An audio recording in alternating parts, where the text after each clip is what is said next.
সারওয়ার তুষার, সার্জিস আলম বাজি, এরা সবাই আমাদের অনেক স্নেহভাজন এবং এরা সবাই অনেক কাজ করেছে তাদের এই এই তরুণ বয়সে। ইতিমধ্যে তারা অনেক অবদান রেখেছে। স্পেশালি আমরা যদি খুব স্পেসিফিক ভাবে বলি, জুলাইয়ের গণ আন্দোলনে তারা অনেক বড় অবদান রেখেছে এবং তারপর থেকেও তারা কাজ করে যেতে চেষ্টা করছে। ভুল ত্রুটি মানে মানুষ মাত্রই ভুল ত্রুটি হবে, তাদেরও হয়তো ভুল ত্রুটি হচ্ছে, হয়তো কম হচ্ছে বেশি হচ্ছে। যত বেশি আপনি লাইমলাইটে থাকবেন তত আপনার ভুল ত্রুটিগুলো আরো বেশি ধরা পড়বে। যত আপনি বড় দায়িত্ব নেবেন তত ভুল ত্রুটি হওয়ার সম্ভাবনা বেড়ে যায়। তাদের জন্য হয়তো ভিন্ন কিছু না।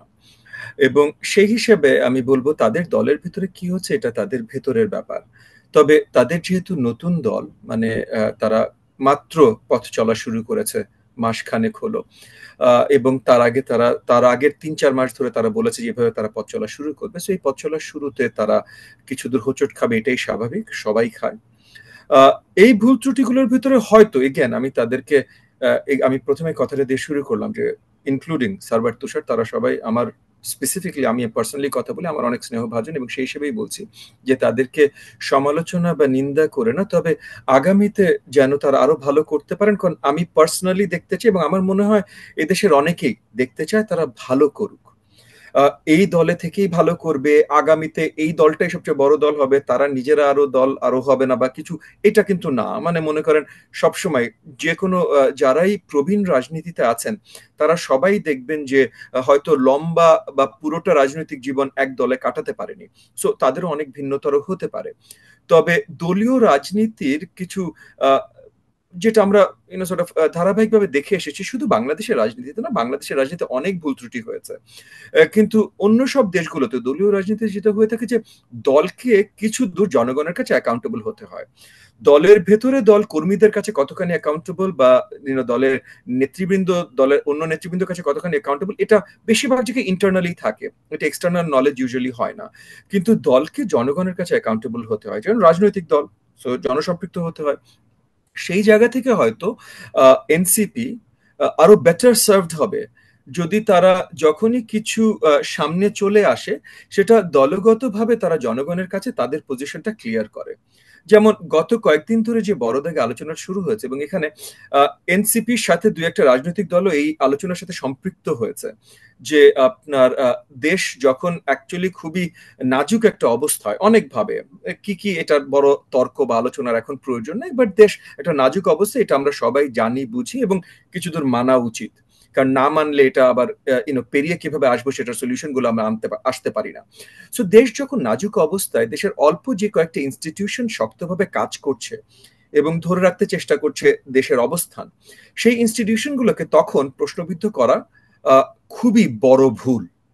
এবং যারা, যাদের অভিজ্ঞতা বা জ্ঞান বেশি তাদের জন্য এটা ভুল না, তাদের জন্য এটা ক্রিমিনাল অফেন্স আমি ধরি। সো এগেন, সবার অভিজ্ঞতা সেম হবে না। সো যাদের অভিজ্ঞতা কম তাদের জন্য আমি ভুল হিসেবে ধরতেই পারি, কিন্তু যাদের অভিজ্ঞতা বেশি, জ্ঞান বেশি, তাদের আমি ক্রিমিনাল অফেন্স হিসেবে জিনিসটা দেখবো। সো সেখানে আমি যেটা বলছিলাম যে এনসিপির কিছু নেতৃবৃন্দ থেকে যেমন এই ইনস্টিটিউশনগুলোকে প্রশ্নবিদ্ধ করার কিছু আওয়াজ উঠেছে, তারা তরুণ। দুই একটা রাজনৈতিক দল সেটাতে বাতাস দিয়েছে, তারা তরুণ না, তারা এনসিপিও রাজনৈতিক দল, বাট তারা তরুণ, মানে নতুন দল এবং দলের নেতৃবৃন্দ তারা তরুণ। তো সেই হিসেবে আমি বলছি অন্য রাজনৈতিক নেতৃবৃন্দ যারা বাতাস দিয়েছে তাদেরকে আমি বেসিক্যালি সর্ট অফ মানে এটা এটা ক্রিমিনাল অফেন্স হিসেবে আমি আখ্যায়িত করতে চাই। যারা ওপেনলি কথা বলছেন, ভেতর পিছনে আর কে বাতাস দিচ্ছেন আমি জানি না ভাই, বাট যারা ওপেনলি এটা নিয়ে কথা বলছেন তাদের কথা বলছি। আর এখন এনসিপি তে আসি। এনসিপির ভেতর থেকে যে আওয়াজগুলো উঠেছে, সার্ভার তুষার বা তারা যারা নেতৃত্বে আছেন এই দলটার, তাদের প্রতি আমি হয়তো আহ্বান বলেন বা কিছুদূর তাদের মুরব্বী উপদেশ বলেন যে তারা পার্টিগতভাবে হয়তো আরো আগে এটা পরিষ্কার করে ফেলা উচিত ছিল।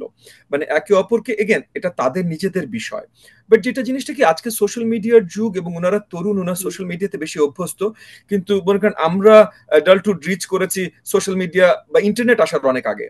সো আমরা আবার ভিন্নভাবে চিন্তা করি, হতেই পারে তাদের চিন্তাটা সঠিক, কিন্তু আমি আমার যেটা চিন্তা আমি সেটা একটু প্রকাশ করতে চাই যে আহ, আপনাদের অভ্যন্তরীণ কি কি হচ্ছে এটা হয়তো বাইরে বেশি আসাটা সর্ট অফ মানানসই না। এটা আমি আমার জায়গা থেকে বলছি, এটা হতেই পারে যে আজকের মানে আমরা বেশি বুড়া হয়ে গেছি, আজকের দুনিয়া এইটাই রাইট। বাট আমি আমার ধারণাটা বলছি যে ওনারা নিজেরা, এবং ওনারা ওনাদের দলের ভিতরে গণতন্ত্র চর্চা আছে, একে অপরকে নিন্দা করতে পারেন, এটা যেমন ভালো তেমন এই নিন্দাগুলো বাইরে আসাটা হয়তো এত ভালো না।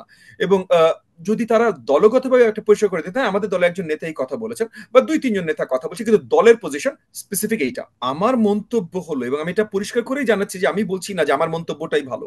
কিন্তু আমি হুম, হুম, আমার জায়গা থেকে, যেহেতু এগেন আমাদের একটা বয়স হয়েছে, আমাদের, আপনি প্রথমে শুরু করলেন, একটা অভিজ্ঞতা আছে নিশ্চয়ই, আমার ওয়ার্কিং লাইফ ৩০ বছর, মানে I been working for 30 years. So সার্ভারের দলের অনেকের এই বয়স হয়নি আমার ওয়ার্ক লাইফের যে বয়স। হ্যাঁ, সো আমি সেই জায়গা থেকে, সেই আলোকে বলছি যে হুম, ইন্টারনাল কোন্দল থাকতে পারে, এবং ইন্টারনাল অবভিয়াসলি একটা ভালো ডিসিশন নেবার জন্য একে অপরের সাথে অনেক তর্ক বিতর্ক হবে, এবং সেটা মাঝে মধ্যে জেনে আমরাও খুশি হব যে তাদের দলের ভেতর এই জিনিসটা আছে। কিন্তু বারবার সব তর্ক বিতর্ক, স্পেশালি এটা কিন্তু নর্মাল তর্ক বিতর্ক না। হুম, মানে এগেন, দেশ যখন একটা নাজুক অবস্থায়, এবং যেই দুই একটা ইনস্টিটিউশন শক্তভাবে দেশকে ধরে রেখেছে, সেই ইনস্টিটিউশনের ভুল হতে পারে না তা না। সেই ইনস্টিটিউশন অতীতে বিশাল বিশাল ভুল করে নাই তা না, বা হয়তো করেছে, হয়তো করে, এখন সময় নেই এটা আলোচনার। তো মানে 15.5 বছর ধরে যেভাবে প্রত্যেকটা ইনস্টিটিউশনকে করাপ্ট করেছে, ইনস্টিটিউশনাল রোবাস্টনেস নষ্ট করেছে। ইনস্টিটিউশনাল রোবাস্টনেস নষ্ট করা মানে বেসিক্যালি ইনস্টিটিউশনটাকে অনেকটা নষ্টর পথে নিয়ে যাওয়া। তো একটা দেশ মানে একটা রাষ্ট্র আহ, পরিচালিত হয় এইসব ইনস্টিটিউশন গুলোর মাধ্যমে, সেটা পুলিশ বলেন, জুডিশিয়ারি মানে কোর্ট বলেন, সেটা আর্ম ফোর্সেস বলেন, হুম, সেটা সিভিল ব্যুরোক্রেসি বলেন, ইভেন কি বিশ্ববিদ্যালয় বলেন না কেন, মানে যেটাই বলেন, এইসব ইনস্টিটিউশন গুলোর মাধ্যমে রাষ্ট্র পরিচালিত হয়। গত 15.5 বছর স্বৈরাশাসক সরকার যেটা করেছে, প্রত্যেকটা ইনস্টিটিউশন ধরে ধরে নষ্ট করেছে, প্রত্যেকটা। 15.5 বছর ধরে একটা রাজনৈতিক সরকার সময় নিয়ে ধরে ধরে যখন সবগুলো নষ্ট করেছে, এটা 7 মাসে পুরোপুরি সঠিক, মানে ঠিক পথে নিয়ে আসা এটা অসম্ভব। এটা হুম, করতে বছরের পর বছর লেগে যাবে। 7 মাসে উন্নতি হয়েছে, হয়তো আরেকটু বেশি উন্নতি হতে পারতো, 7 মাসে উন্নতি হয়েছে, হয়তো আরেকটু বেশি হতে পারতো, জি। কিন্তু শর্ট, মানে আরো বড় দাগে উন্নতি করবার জন্য একটা শক্তিশালী এবং লং লাস্টিং, যেটা একমাত্র নির্বাচনের মাধ্যমে হতে পারে, একটা লং লাস্টিং সরকারেরও দরকার।